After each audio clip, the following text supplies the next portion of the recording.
you pose a very good question, obviously, and to cite David Rutgers' book is absolutely critical. I remember when he was a young undergraduate by the name of Randy Rediger, and he later grew up to be my older daughter's major professor, directing her PhD at the University of Missouri. She had students at Northwestern. But if you look at the changing analysis here, you look at racism in the United States, you're dealing with some different factors here. One has been endemic since almost the beginning of the United States. That is, one of racism based on slavery. That because people from African American origins were slaves, that ipso facto made them worthless scum, and that contributed to certainly the white working classes racism, to be sure. But what's been happening as a result of globalization has been this south-north migration that's really quite different. That the Latinos from Mexico and Central America and what have you, that have come north and now make a major portion of the American population, has created a new situation. What's going to happen, we don't know, but it's a different kind of a situation than has ever occurred before in the United States. And you don't have this racism based upon an institutional legacy of slavery, but you have people of color that have moved in large numbers. And certainly a massive racism is directed against them too. But it's a different kind. And there's more connection between the latest migration that has never occurred like this before. All my previous migrations have come across an ocean in times of where it was much more primitive communication and transportation. Now you have one with instantaneous contact, and people going back and forth. You have certainly a major language shift here, and all the other white migrants came in, that speak Italian or Polish or German, things of that sort of thing. And here it's Spanish. And what impact this is going to have, I don't know. But I do know from simply empirical observation that it just takes one generation, to turn people, from the south, the southern zone, into people who are indistinguishable culturally, from quote white Americans. It's really quite extraordinary. But this has created a new situation. What the implications are going to be, we have yet to see. But it's certainly changed. Yes, please. Yes, I have something hopefully short to say on that, which I'm unfortunately, because of problems of my own, I can never be short. I have, as a heretic, I'm going to try and leave the political sphere for a moment, which of course is impossible. But I have a bourgeois interest in a certain type of music that was made in Europe, and when I communicate with my friends in Europe, what are you going to do? What are you going to do tonight? Well, I say I'm going to go into the Muslim neighborhoods and drink coffee and have a good time with them. And they say, well, we can't do that because they'll slit our throats if we do that.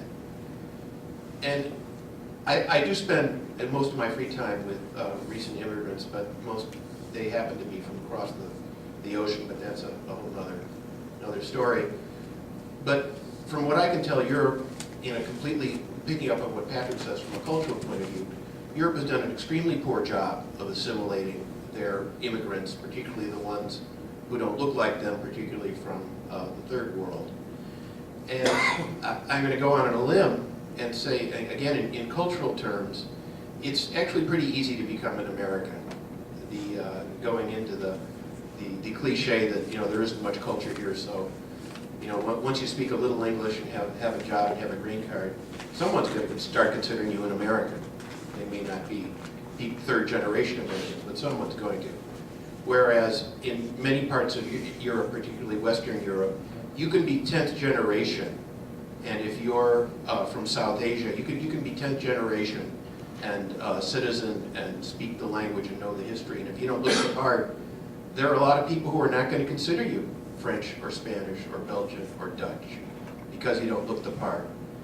And I want to bite my tongue trying to say something nice about this country in this way, but I think we've done a much better job of assimilating people who are a slightly different color than us than several of the European cultures. And I suppose, if nothing else, I'd like to point to the fact that we have one of the most progressive institutions in our country about immigration is, of all things, the Army, where they have to hold seminars to try and get people to not be racist to one another in order to get the job done, to go and be the spearhead of imperialism for us. And I don't think that's true in Europe. I don't think the armies are particularly, I don't think the European societies have properly exploited their dark immigrant classes to do their fighting for them. And so what that means politically, I don't know, but there's already a core of people who are first, second, and third generation who are going to be very, very hard for the burgeoning Tea Partiers to send back, despite what a good job has been done over the last few centuries of history when it comes to kicking out people who are different. That's all I have to say. Thank you. Thank you, Peter. Well, it was in this city, in Chicago, and the great university many miles to the south of here, the University of Chicago, where sociologists in the 20s and 30s developed this notion of assimilation that had cast such a long shadow over our thinking about race and ethnicity. And of course today, enlightened thought doesn't talk about assimilation as much as pluralism and multiculturalism. And that's what hasn't been understood in a country like France and probably other European countries as well. The idea is still to assimilate people. And assimilating means also giving up something that's important to you. And the Algerian immigrants, for example, who came to fill the labor shortage after World War II, wanted to become assimilated.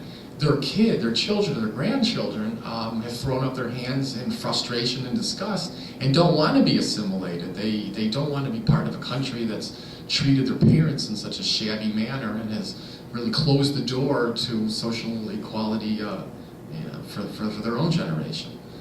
So once again, I think Europe is starting to come back to a previous question, Europe is starting to really confront these type of social questions, and they're not doing a very good job, and it's, well, like all social problems, it's up to the left to propose something. Oh, just a brief comment on that. There is something that the new party